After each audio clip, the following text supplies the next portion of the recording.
Señores, tocó Brian. Su majestad del fútbol pone frente a frente a Guaraní Olimpia. Una nueva edición del clásico más añejo del fútbol paraguayo.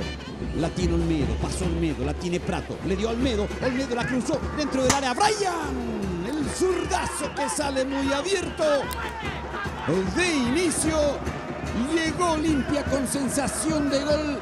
Le pegó fuerte, pero no acertó el arco Brian Montenegro. Buena la acción primero de Zarza para ir a presionar. Ahí va Barrientos, ataca Guaraní. Sigue Nico Barrientos, metió para Alcaraz, fondo de cancha. La marca de Junior Barreto.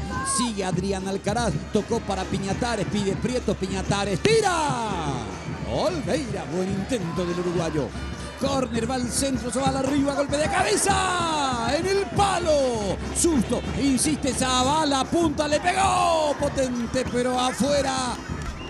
El palo salvó el arco de Guaraní tras el tiro de esquina, casi autogol. El cabezazo de Prieto que dice que fue empujado, pegó en el poste. Buena jugada, Prato para Derli, se metió, escapó, le pegó, Serdio la inició Prato, Derli se encontró el espacio, Serdio dijo que no, llegó Olimpia, lo más claro que ha trabajado, cantero que tiene, juega para Prieto, Prieto va a meter el centro al área, el golpe de cabeza, un rebote, tapó Olveira, sensacional, Alcaraz tenía el gol y Gastón Olveira apareció para una tapada impresionante.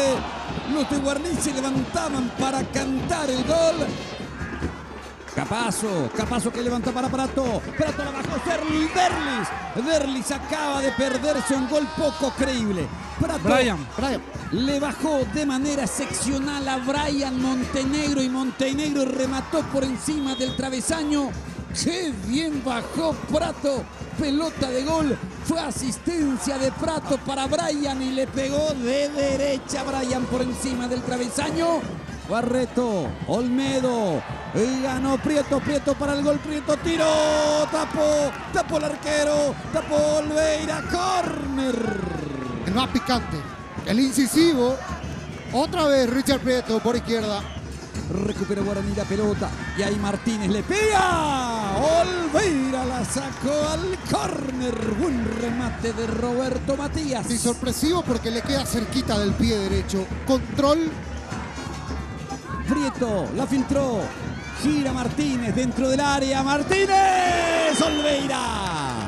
Olveira la sacó al córner. Gran remate de Matías Martínez. Gran atajada. Una vez más. Gastón Olveira. Walter se mueve por el área. Alcaraz por allí. Va pasado, golpe de cabeza, travesaño. En el travesaño. El cabezazo en el travesaño. Se salvó Olimpia. El cabezazo pegó en el travesaño. Walter logró ganar y cabeceó espectacularmente. Después Walter creo que cabecea a Riveros. Allí está Olmedo. Espera Kevin, es el final, señores. El 0-0 es el resultado final. Guaraní 0, Olimpia 0.